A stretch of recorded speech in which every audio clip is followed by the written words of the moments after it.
Hello, welcome to the MuseScore Café for October 9th. October 9th, 2019.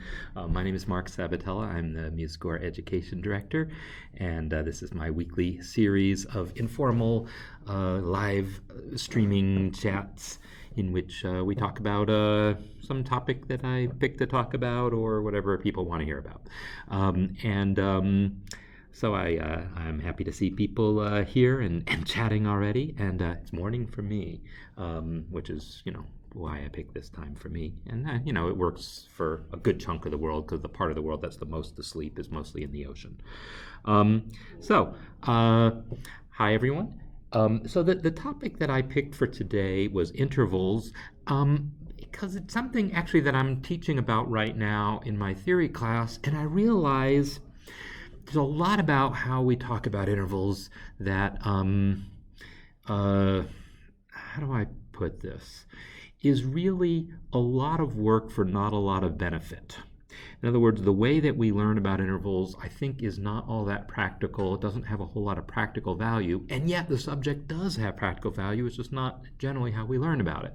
So I guess I just want to talk about that a little bit, and yeah, whatever people want to ask about is fine. But it is a there's fascinating topics around this. So I'm just going to start talking about some things. Yeah. Okay, so the first one that I want to talk about is this business of sight singing. So this is one of the subjects, one of the areas in which the idea of intervals comes up a lot. You want to learn to sight sing. You want to learn so that when you see a melody, I'm going to turn off my sound for a second, and I'm going to enter a melody, and this melody will be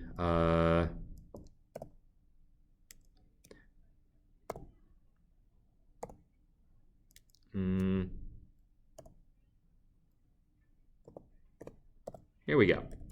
All right, so I just typed in a melody, and I kind of have an idea of what this sounds like.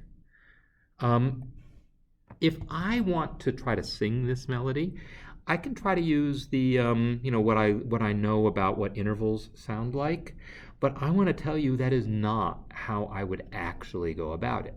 When I entered this melody, I am very aware of the fact that it's actually in the key of D major, and I'm really looking at this more in terms of solfege syllables, personally. I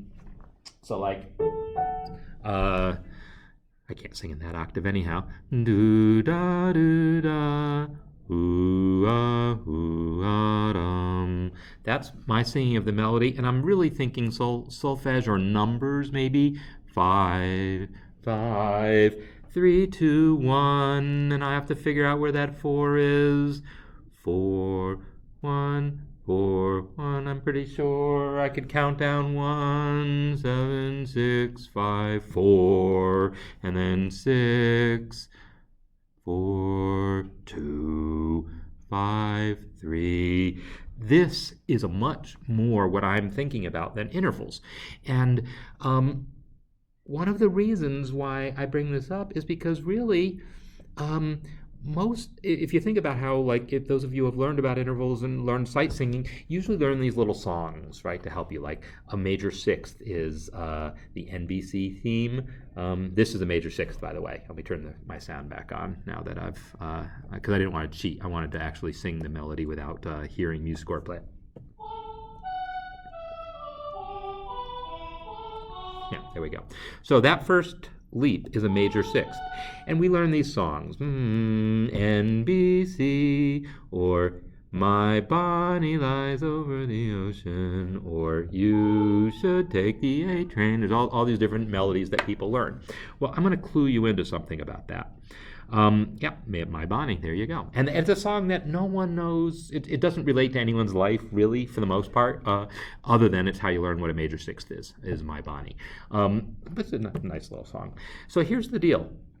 My Bonnie, NBC, Take the A Train, all of these songs that we ever learn about major sixths, they all have one thing in common. They are all leaps from sol to mi, every single one of them. So, mi, dun, dun, dun, dun, and my body. Every one of them is a leap from scale degree 5 up to scale degree 3. More than that. Oh, okay. Princess Leia's theme. Yeah, so I'm sure I would recognize it if I heard it. Because I mean I'm familiar with the movies. Oh, I can picture what that is. So most of the popular songs for this are leaps from 5 to 3. But not just that. All of the intervals, when you do the same thing and figure out about minor sixth, most of the songs that we learned about from minor sixth are leaps from mi to do. Or scale degree 3 to scale degree 1 going up, or transposed to a relative minor, or all these things get shifted. But the point is, they're always, all the leaps that we learn how to sing are within the tonic triad. In other words, the 1, 3, and 5 of whatever key you're in. And if you think about it, well, that's because we learn these things based on songs that start with a particular interval. Most songs start with their tonic triad. So we end up with all these songs to help us learn intervals that only work to find the intervals within a tonic triad. So I can sing A to D sharp. I can find that perfect major sixth just fine. I'm going to go to the piano here, which you really can't see, I know. I'm trying to make it so you can see it better, but then my keyboard's going to fall over. Maybe that'll work? I don't know.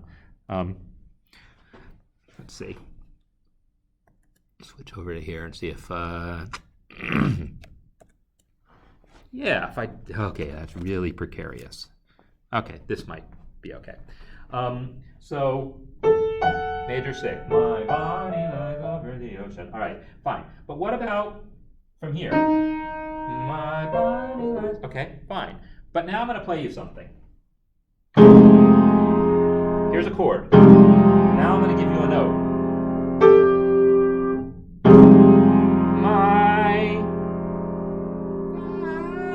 I can't even find that note because it's not in the chord. Is the point?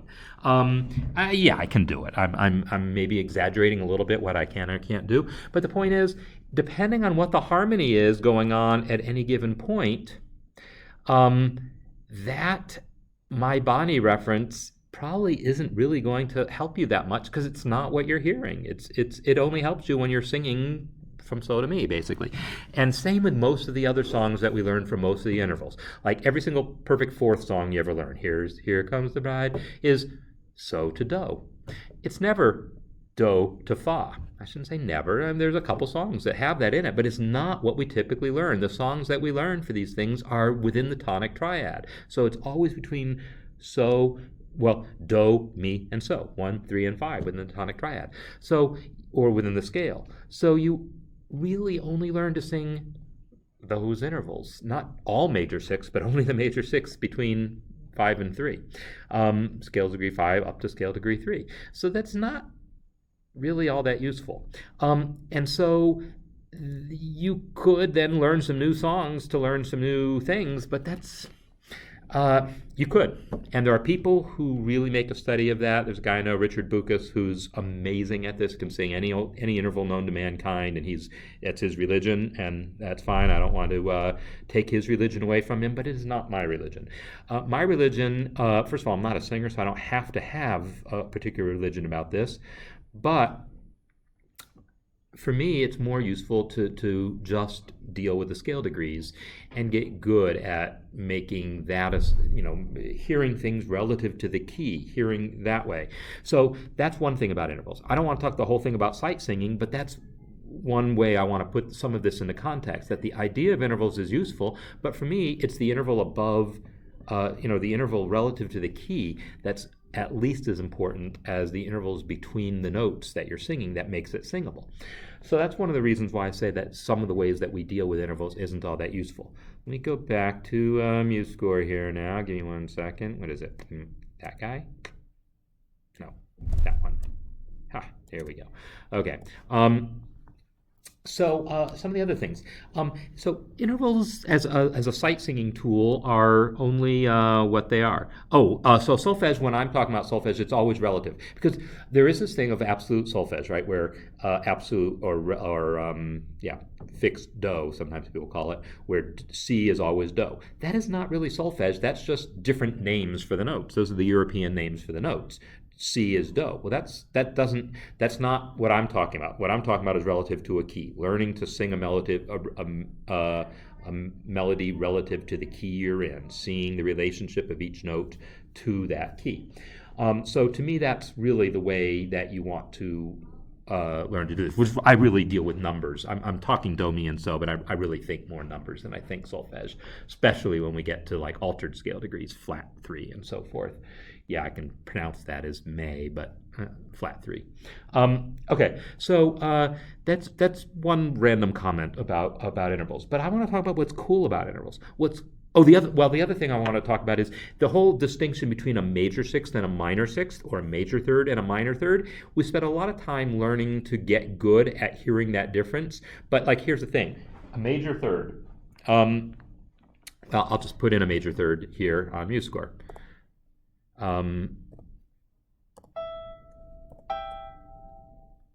Oops, there's our major third. Okay, so if I play this, it's a major third, and I can hear it as a major third. But do I still hear that as, I'm going to put in another major third, I'm going to turn the sound down again, and I'm going to put in a different major third. This one's going to be F. I meant to turn the sound off, sorry. I probably did something else entirely. What did I do? Okay. Sound off. All right. So I'm going to put in that, but in the left hand, I'm just going to put in one other note. All right. Now I'm going to turn my sound back on and play this guy. Well, this is now a D minor chord, and this interval, whoops, shoot. That's all well and good when I hear that in isolation to say that F to A is a major third, but when I hear it in the context of this full chord, it doesn't sound so major. This it doesn't sound, it's hard for me even process that as being a major third because it's part of a minor chord. It is a major third, but it's part of a minor chord. So this distinction between whether an interval is major or minor is also very context dependent. If that F and A had been part of an F major chord, it's very easy to hear as major. Put it as this, it's much harder to hear it as major, and put it as something else entirely, and now it's something else. So so much about how we hear intervals is context dependent on harmony. And so really, I'd rather look at intervals in terms of how they deal with harmony and how they influence harmony. Yet there is something really important about the intervals themselves, and so I want to talk about some intervals and some like what's so cool about some particular intervals. So seconds, major and minor seconds. Well, those are steps, right? And we use those all the time. Major and minor seconds as steps. Melodies are mostly steps. That's like a basic principle of melody making. Your melodies, generally speaking, will be mostly steps. Look at all the music you've ever looked at, and you'll probably find most of the melodies are mostly steps. By mostly, I mean probably over 50%. And then there's these voice leading rules we learn. Oh, when you leap, you should probably resolve it by step in the opposite direction. And notice no one ever says whether it's a half step or a whole step. We don't care about that at this level. We just care about the fact that it's a step, and we're happy with the step. So there's that. I'm not saying all leaps have to be resolved by steps in the opposite direction, because often leaps will have consecutive leaps if they outline a triad. Like this melody is fine. So now I have a melody that's all leaps, but it's outlining a triad, and that's considered really cool. So leaps of a third are especially cool, or whether it's a leap of a third melodically or notes a third apart being played together. thirds are really cool because they define chords. That's beautiful. We love chords. Chords are a wonderful thing. So thirds are good to know about. Again, not so much the whole major minor third thing, because the bottom of a chord, okay, I care about whether that's a major or minor third. After that, I might stack my thirds up. Let me see if I can, if I switch over here, you can kind of sort of see the piano. I just don't want to have to, okay, good enough. All right. I can build thirds and build a big giant chord like this. And when I build a big giant chord like this out of thirds, I'm not thinking about whether each one was a major or minor third above the previous note. I'm thinking about the relationship of that to the D. So let me see, I got a question, but let me just come right back for a second. I know that a D minor chord starts with this, but then I'm going to add, if it says D minor seventh, I know what kind of seventh to add, not because of the interval between the fifth and the seventh, but the interval of that above the root. Similarly, I know the ninth is the major ninth above the root. I know the G is the 11th above, the perfect 11th above the root. So I'm building these chords above the root as far as how I know how to make them. So are there any composers, arrangers on the chat? Well, I'm going to guess that a good chunk of us are. I certainly am. Colleen's, I know you've done your share of a little bit of writing here. Be interested to find out who else might be. Feel free. We got a bunch of people watching here, so feel free to chime in. Cool. Excellent. Yeah, Arthur, that's even your handle, right? I remember it was like composer for hire or something like that. Cool. So building chords out of thirds is really cool. It's a great thing, although we don't tend to think about whether they're major thirds or minor thirds. We think about more how we're building it above the root. Fourths are super cool too. So all these intervals are cool. But let me talk about fourths for a second. Here's another sound that's really big in the jazz world.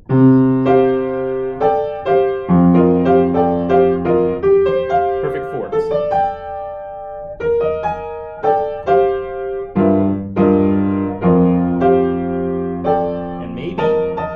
Not even always perfect fourths. Maybe sometimes I go with augmented fourths to keep it within a key or something. But this idea that I'm building a chord that's not built on thirds, but is in fact built on fourths. So what that looks like is G. So there's a nice shortcut in MuseScore, Alt-4, to add the note a fourth above. Alt-fourth above. So that's kind of nice. And then same with other intervals. I can build fourths, stacks of fourths as high as I want. So MuseScore has some, interval smarts built into it. It's going to do it diatonically. If I hit Alt-4 right now, it's just going to put E natural because that's what's in the key. I probably wanted E flat because that's what I was actually playing. So if I'm in the key of what I was in, kind of an F7 kind of sense, I've got some B flats, I've got some E flats, but I've got A naturals. So I let this fourth be an augmented fourth, maybe. Maybe sometimes I just want to keep everything to perfect fifths and don't care if it goes outside my key. But this idea that we build chords in fourths is an interesting concept in jazz because what it does is it makes the harmony more ambiguous. We're so used to chords built on thirds. As soon as you build a stack of fourths, it doesn't say F major anymore. It's much more ambiguous. This sound, it's neither F major nor F minor. I could put an A underneath it, and now it's a different chord.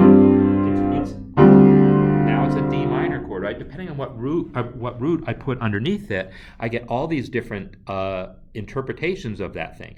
So that one stack of fourths right there doesn't say the whole story, but as soon as I start moving that shape of fourths in parallel, now I have something.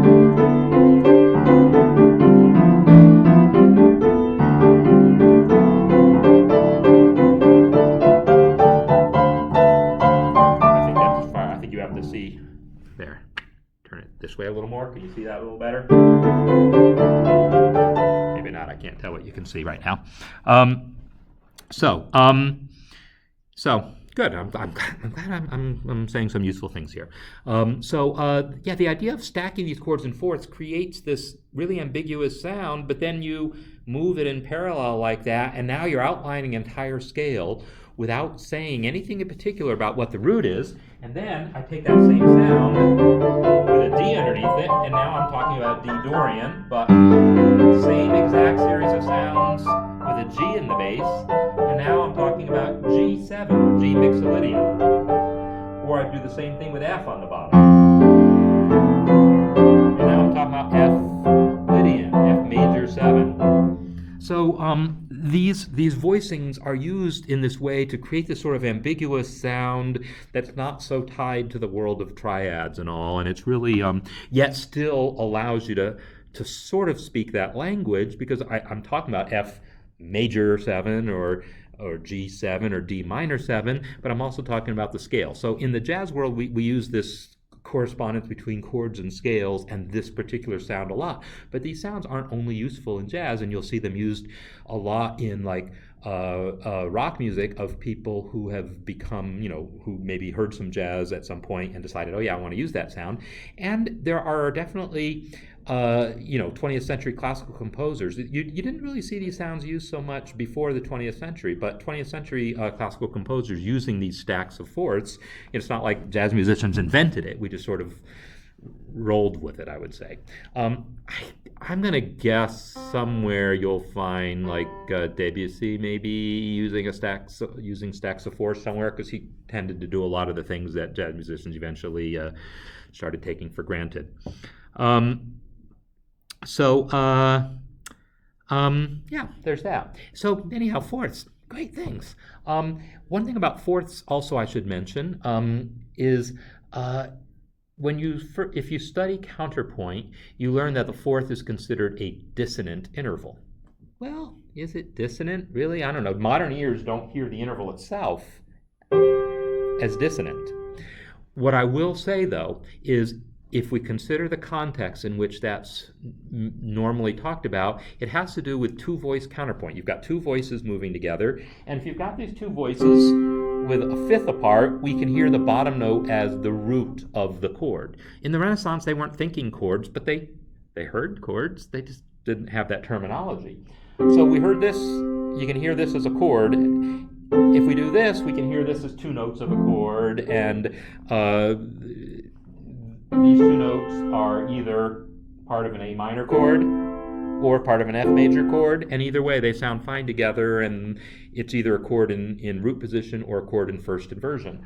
But two notes a fourth apart, the ear is going to interpret this as a chord in second inversion. So if you have two notes that are a fourth apart, the way the ear is going to try to fill in a chord here is it's going to try to fill in an A above that, and now you have a second inversion chord. And not just in the Renaissance, but pretty much all the time now, this chord isn't dissonant, but it's considered a little unstable. We use second inversion chords as in a particular way, a couple of particular ways, but they have a certain instability to them. And when you do study more about classical harmony, you learn all these ways that we use second inversion chords, but they're very specific. Passing diminished chord, passing or cadential chords, and these different terms for them. But it's definitely, they don't get used as freely as root position or first inversion chords. So. It's correct ear fourth as sus4. So, there's that too. So when I hear this interval, I said I hear this, but we might hear this other chord with this sound here. But either way, then that fourth is going to resolve down to a third. So it's really the same thing. Whether I saw that as CFA, I said that CFA is a chord that really is a little unstable and wants to resolve to this. Either way, we're talking about this F resolving down to the E. So it's not that the C to F interval is inherently dissonant. It's that the structures that we typically hear it in, the structures that our brain fills in around it, hears that as a little unstable and wants to resolve. Is that the same as dissonant? I don't know. It's not dissonant in the same way that that is dissonant. It's a different kind of dissonance. It's just a slight instability.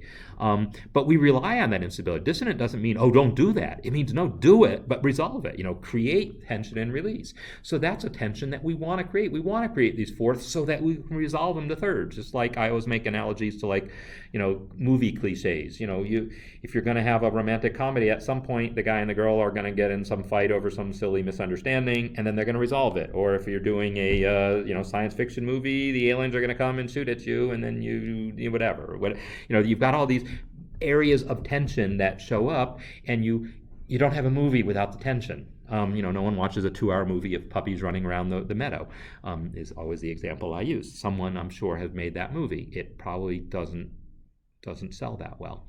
So so fourths have that special quality also. Fifths are this really powerful thing. When a lot of Renaissance music is built on just having that, because before we started thinking about chords, fifths were really what it was at. And you'd start a piece on a fifth, maybe end a piece on a fifth, and maybe put a third in there, but whatever. On the other hand, this moving fifths in parallel was considered not good. And, various reasons for that having to do with the overtone series and whatever. It's at some level we can hear a fifth as the same way we hear an octave. We hear an octave usually as being the same note twice, even though we know it's not the same note. One's an octave higher. We hear them as equivalent, which apparently is a cultural thing. I just heard a study released where they found some tribe of people in the Amazon who had never heard Western music, and they gave some, musical hearing tests, whatever, perceptual tests to them, and they did not hear octaves as being equivalent the same way most of the rest of us do. So anyhow, but fifths also, maybe culturally, we've come to hear as having a certain equivalence, or certainly in the Renaissance they did. Yet this sound is all over rock. I mean, this is what's called a power chord. You play that, you strum 2 strings on a guitar that are a fifth apart, and then you can move that sucker all around the neck of the guitar, and that's part of the sound of rock. It has been for a long time. So it's not like that this thing that tells us that don't do that. It's not like a law that says you can't do that. It just says that, well, in the Renaissance, that wasn't the sound they're going for, but, maybe right now it is the sound you want to go for. Or it's not. You make that choice. Sixths are the interval that gets the least love, maybe, because a sixth at some level is just a third upside down, and I think that's how we typically hear it. We don't hear the sixth as the sixth. We hear it as a third. I'm going to come back to talking about thirds and sixths because they're a little bit magic. And sevenths, the coolest thing about sevenths, I would say, is that is the when you have a triad and you want to go to the next level with your harmony, you're going to add a seventh to it. So we've got a triad, C major triad, major seventh, dominant seventh. Or we have a minor triad, minor seventh, minor major seventh. These are all these different types of chords that have these different kinds of sounds that are, the triad at the bottom of it is part of that sound, but the seventh is really important too. So anyhow, this is just my sort of rundown of why, each interval has its own special thing. Oh, I should mention also one other thing. I skipped the tritone, right? We have the fourth, perfect fifth. In between them is this interval, the tritone. Well, this has a special relationship. First of all, because that tritone will show up in a D dominant seventh chord. So I've got F sharp to C. Oops. So that tritone right there is part of a D dominant seventh chord. So that chord is a huge part of Western harmony, has been for hundreds of years, and it's got that tritone built into it. So again, the tritone is dissonant, but not in a way that's like means, oh, this is evil, don't use it. It just means, no, use it so you can resolve it. And so that then the next chord we're going to get to hear is probably this. And maybe with another D in it.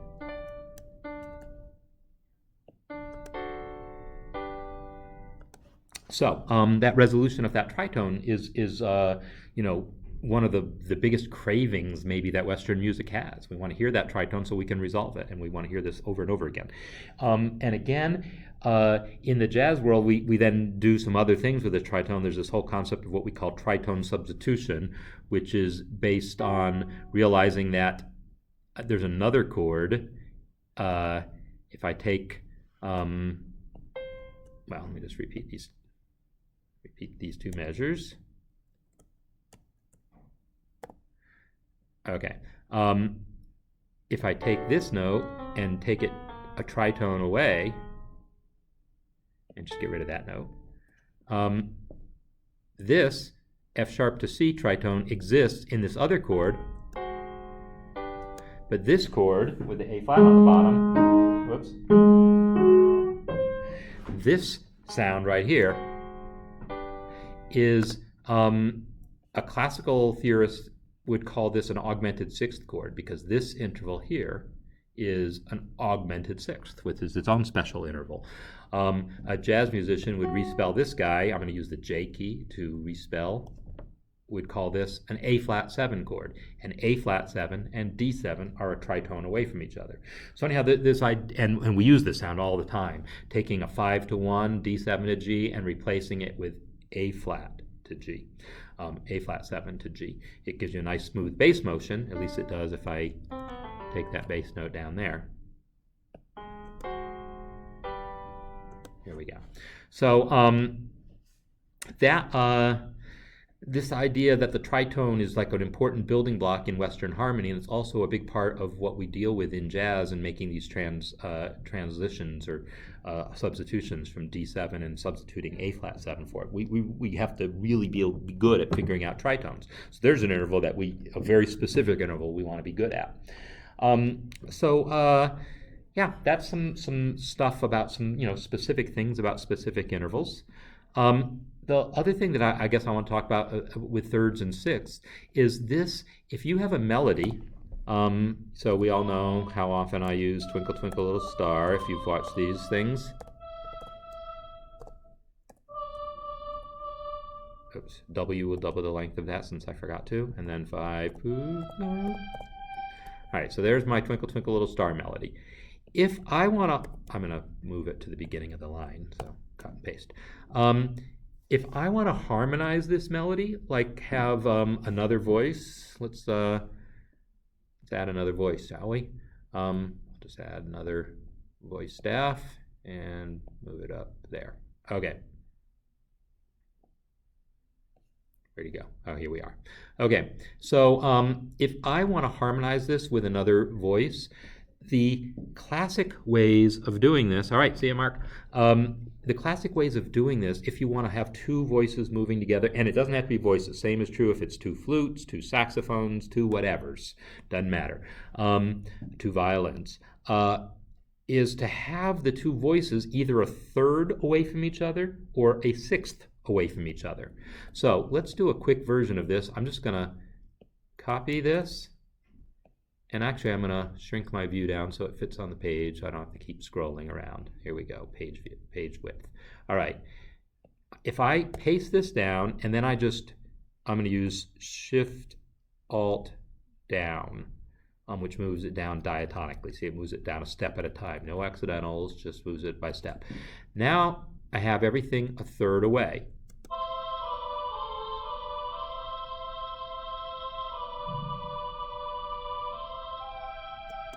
That's a really classic way to write in harmony, is have two voices a third apart.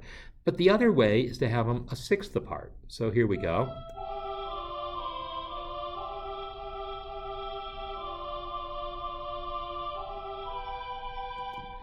So you end up with, because a third apart and a sixth apart, like I said, they're kind of flips of the same coin. If we have C and E, if we have a C major chord, C and E are a third apart with a C on the bottom, but they're a sixth apart if we have an E on the bottom. And so at some level, our ear is processing this the same way. And if you think about it, well, what works out here is that when I had these notes a third apart, the note below the E was a C. So it got to suggest a C major chord. Well, a sixth below it is G. This also gets to suggest a C major chord. So if I look at this, I can look at all the key points here, beats 1 and 3, and see, oh, this is kind of a C major chord. That's kind of a C major chord. That's a C major chord. That's a C major chord. And now here it's changing to another chord, perhaps. I'll come back to that, but again, here's a C major chord, and then here we have a different chord. This measure here, well, I can perceive these two notes as two notes of a G7 chord. If I put a G down in the bass, in fact, let me just fill in some, I'll say C, C, G, C, whoops, G, and then C. If I play this, it actually is going to sound reasonable.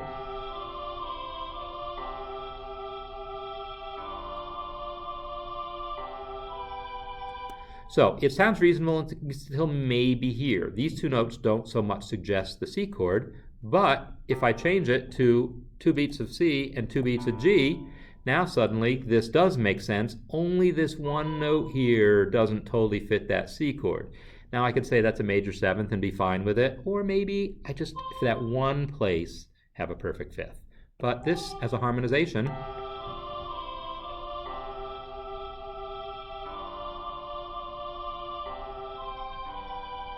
is not bad at all.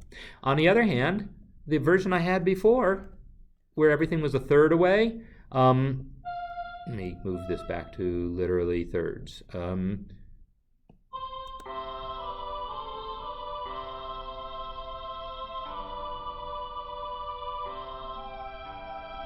So again, I get reasonable results. Everything's kind of lining up. At least at the beginnings of my measure, I've got a nice C major chord, got a nice C major chord here. Again, here I end up with a G chord. Before I had that F, which was the 7th. Now I have a B, which is the 3rd. So, and again, I got my C major chord here. Now, if I want to call this a G chord, I look at this E and go, well, that's not the note I want, right? I wanted a D, so I could change this to a D, but I would rather not do this. I would rather my chord not have I would rather not have a chord that doesn't have a 3rd. So I think I really want my B here.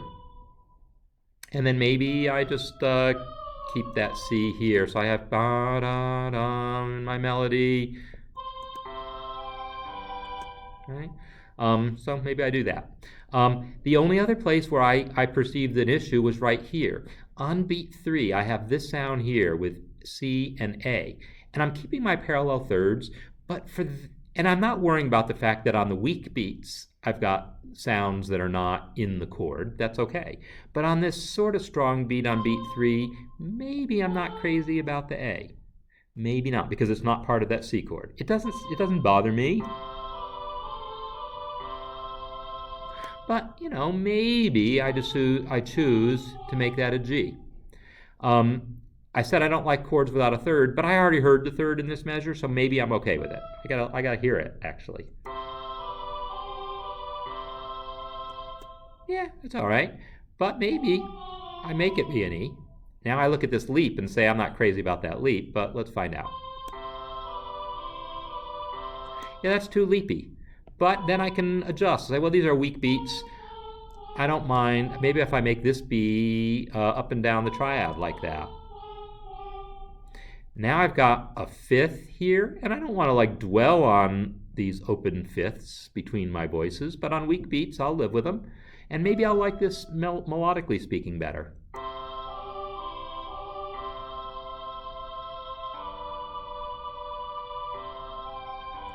So there's a possibility too. So there's lots of different ways of harmonizing things, but this idea of having the melodic line harmonized in thirds or sixths, and maybe switching between them. Like here I've got a 3rd, here it's a 6th. You pick which one of them, because usually between the two, one will be in the chord, right? Below an E,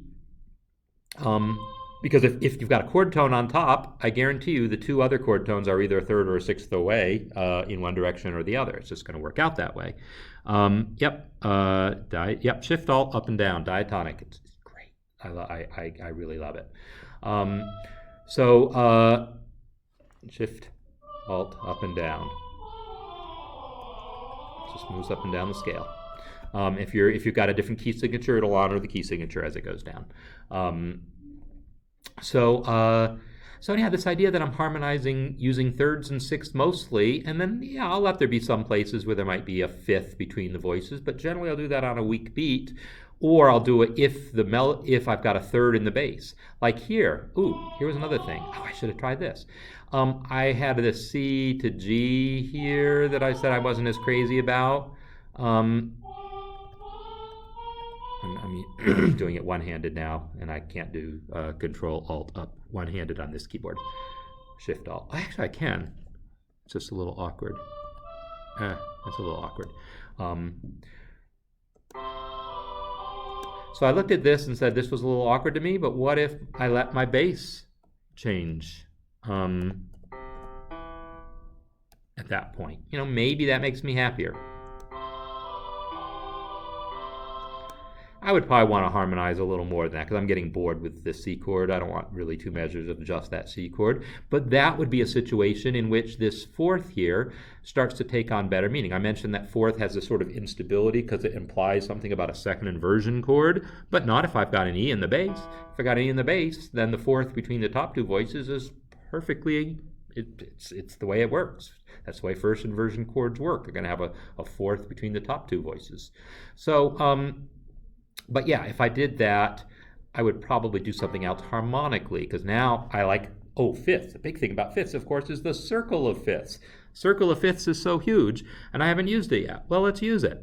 A fifth, and the circle of fifths, by the way, you learn it usually as a circle of ascending fifths, like you think of the next fifth after E as being B. Don't think of it that way. I like to think of it as a circle of descending fifths. Some people would call it a circle of fourths, but to me it's just descending fifths. So E to A is the logical fifth, because that's what E chords like to do, is they like to move to A chords. So if I do this from E to A descending fifth, now I've got some circle of fifths action. And instead of maybe a whole measure of a G here, let's make that be 2 beats of a D and 2 beats of a G. Now I got circle of fifths from E to A to D to G to C. That's all circle of fifths, all descending fifths, or ascending fourths if you prefer. And now all I got to do is adjust some of my notes to fit that. So here I was better off with the sixth below. Sixth below the D fills out my D chord. And then maybe instead of repeated notes here, I use another note from the chord. My D minor chord should have an F and should have an A, so I'll let my melody do that. I'm looking at this and thinking, oh, this is going to sound kind of nice. So let's hear it, because this is now my A minor chord, my circle of fifths. This is an A minor chord, and those are the notes in the A minor chord. So yeah, this is going to sound interesting now.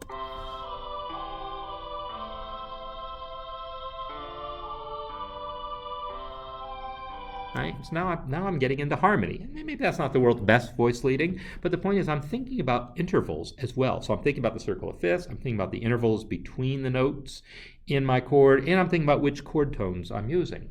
So this to me is what's useful about intervals, this type of thinking. Let's go back to my Bonnie.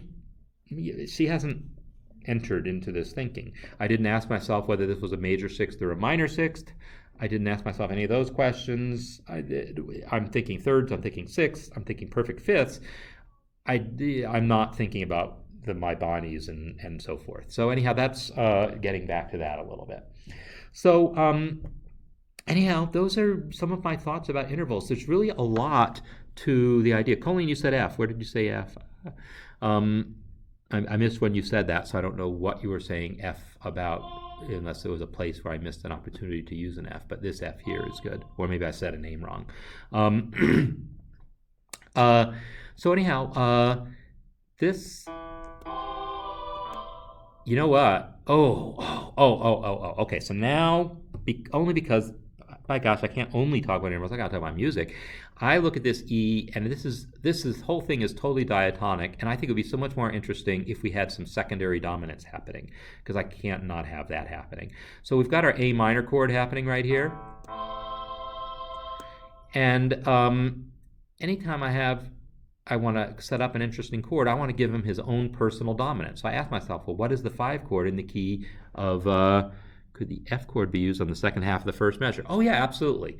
Totally. Although that doesn't necessarily get us, okay. I'm gonna come back to that in 1 second. I want to get an E7 in here because basically E7 is the 5 chord in the key of A minor. I've got my G natural here, and I can't get an E7 out of with this C in the melody. But by the time I reach this note, I could, right? So I could put a G sharp here and have an E7 happening on beat 4. Now I have to ask myself if I like this leap. And now again, I'm talking interval language. This leap here, this leap is like a diminished fourth. That's not such a cool leap to ask people to sing. So I might be better off having this go to A. Even though this leaves me with a chord with no third, I promise I will fill the third in a minute. So I just want to hear this because I want to hear this going from this C chord here to this E7 chord here. I want to hear that. So that's a possibility. But the other possibility is Colleen suggesting putting an F here. And absolutely, because this melody note supports the F chord. And then I can have my A natural back here, which is really, where my parallel thirds had me. And be back to this. So I could do this. I can totally do that. But now this motion from F to A, it's fine. It's motion by a third. But I love the circle of fifths. But that's okay. I can have my circle of fifths. I can have this only be a beat and then have that be my E. All right? And now I got this. And maybe, instead of an E, maybe I make it be a G sharp. This interval here, this augmented second, another interval to talk about, they'll tell you, well, be careful about that, but reality is we do this. It's okay. People are used to singing this by now. So that's fine too, right? Or I could leave this the way it was, but make this be an E for only 2 beats. Q to half the length of it, and then change to the A in the middle of the measure. And so now I'm not, if I want to do this, I want to make this suggest an E chord, so I could have it be G to suggest the diatonic E chord, and then bum, bum, bum. Yeah, I could do that. I end up with a chord with no third again, but let's see what this sounds like. So that's a possibility too. Yeah. Play it again.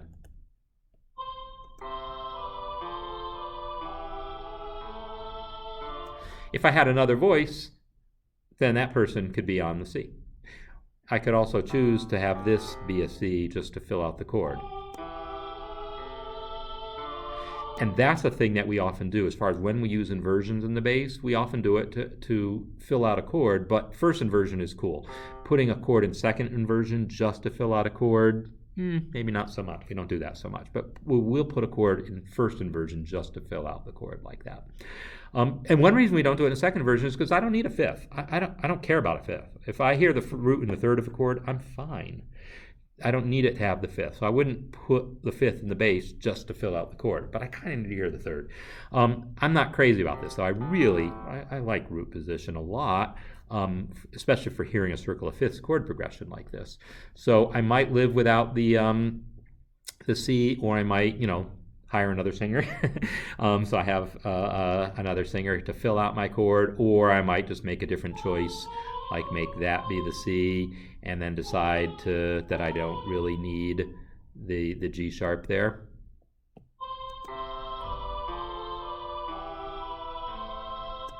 So that's fine. And then if we have another singer, they can get the G sharp. Ooh, now I got it. Sorry, I get excited by crazy things, but I do like the idea of the bass note getting to be the third, because having an inversion is nice, and here it gives me what I want. Right now I get an E minor chord for the first beat, or part of an E minor chord, the root and the third, which is all I care about, but then it changes to an E major chord in the middle on the second beat by having the bass get to do something interesting. Because I say I like the bass to be roots, but if it's only roots, it's boring. You want to find interesting ways of bringing in inversions, and I think this does it. It lets me have a nice leap and resolve it. So like I said earlier, large leaps will be resolved by step in the opposite direction. Well, that's exactly what I'm doing here. So I think I'm going to like this one.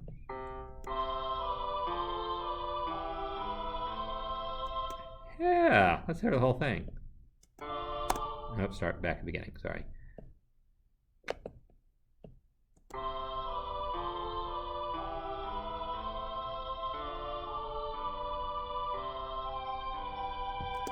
There you go. So this type of thinking, I'm still just working within triads and there's not even well, there was a seventh chord for a minute. Now I don't even have a seventh chord anymore. It's, I'm thinking about intervals and I'm thinking about chords and I'm thinking about it in a way that's actually practical.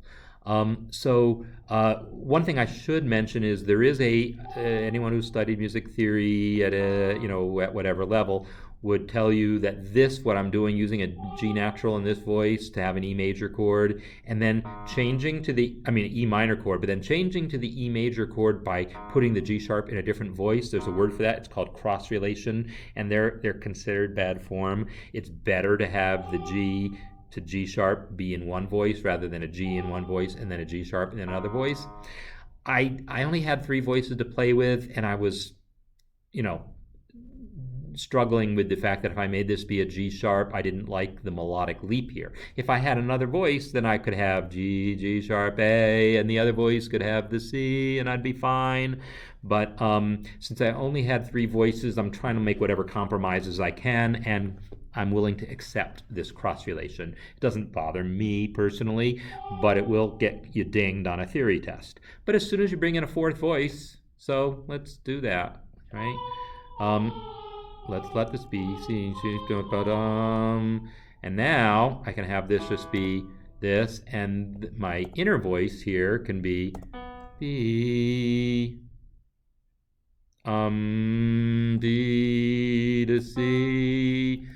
So now I have the change from minor to major happening there within a single voice, and now this is going to make the bean counters who count cross relations happier. And then I just figure out, well, I don't have a G here, right? So I guess I can fill in a G. I'll put it down there, double the length of it. And my F chord is totally accounted for, so now I don't need any note to fill out the chord. I'm just looking to get good voice leading. It feels like, well, another A will do the job there. So that does this. Or maybe I make it be a quarter note, so Q to half the length of it, and then put something else. Since I just lost my C, maybe I'll give myself a C back here. This is a little bit of a dissonant chord here, but yeah, whatever. Now I'm entering jazz land. At this point, I really realize, well, I don't need the B. So maybe I'll just hold on to the A for 2 beats. I don't have that parallel motion happening there anymore, but that's okay. I didn't need it.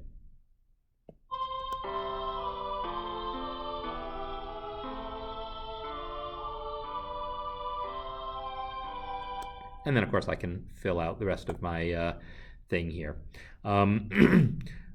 C, double the length of it, because that's my 7th. And then this chord could probably use a 7th. And then that 7th should resolve down to a 3rd. And then we're missing the D on that chord, so that all takes care of itself. And the only thing I want is maybe, instead of leaping here, I'll make this be a quarter note and then put in a note here to help bridge this gap. I guess I'll go with another F. So that fills out this chord. It means there's a repeated note here, but that's not a problem. In fact, I could just let that note sustain rather than repeat. So let's see what we got now.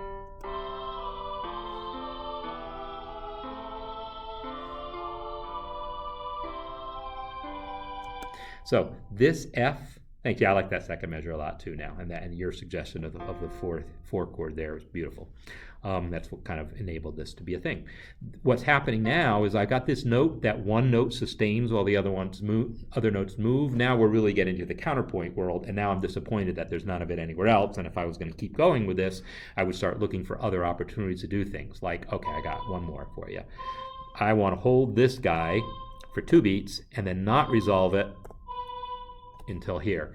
Now we have this classic suspension. We have this C that's all nice and part of a C chord, and then the chord changes out from underneath it here. The C is no longer in the chord, it's now suspended above it. It's a fourth above the root, and then we resolve. So now we're getting back to that sus4 that someone mentioned earlier. That's the classic suspension.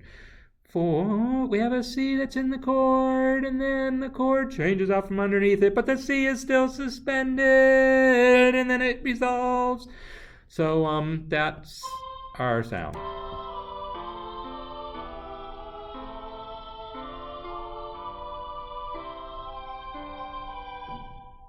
Yeah, and I could keep going crazy with more of this suspension thing, letting voices move and getting this textural thing happening by just finding places where one note can sustain while other ones move, and let notes move. Like here, I've got a place where nothing's moving, right?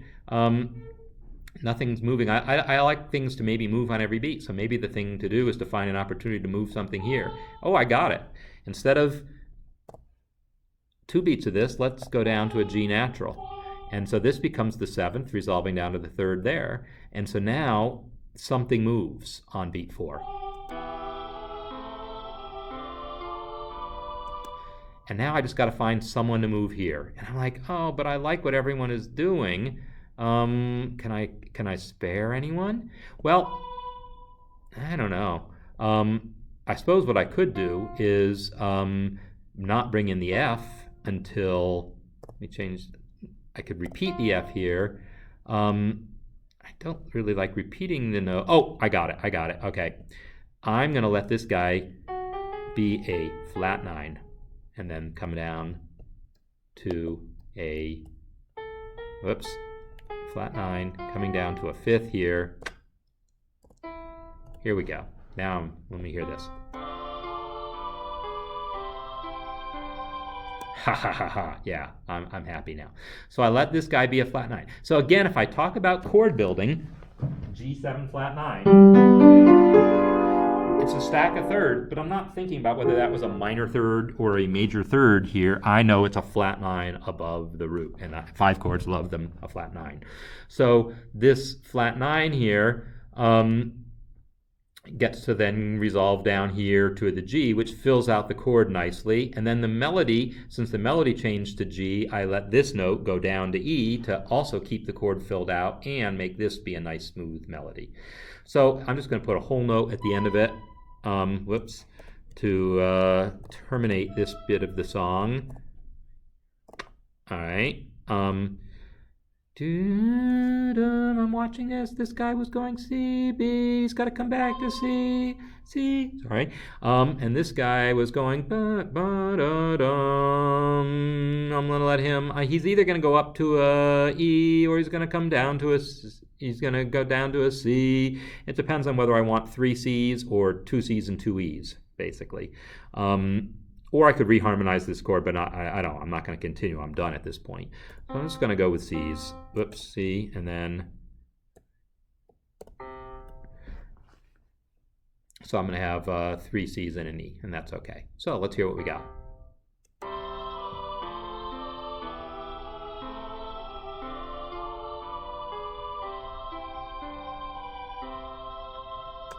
Yeah, that's a nice little harmonization there. And where did it come from? Well, it came from starting talking about intervals.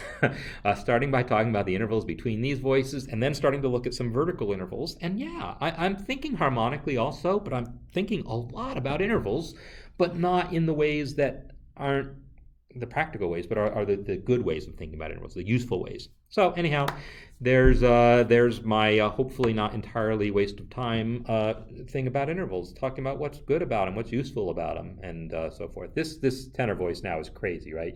He's got his he's going all over the place. But yeah, that's okay. It's not terrible to do this sort of thing. Maybe this voice would have been better up an octave or something, but I don't know. It's the tenors sometimes don't get to move a whole lot, and this guy does on this one, so I'm fine with that. So anyhow, that's some stuff about intervals. Next week, most likely, MuseScore 3.3 will be out, so we'll probably talk about that. And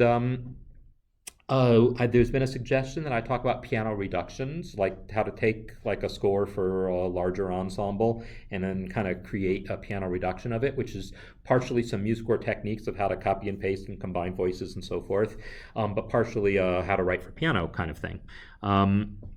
Cool, glad it wasn't wasted for you. So anyhow, those are a couple topics of things that I know I want to talk about: piano reductions and MuseScore 3.3.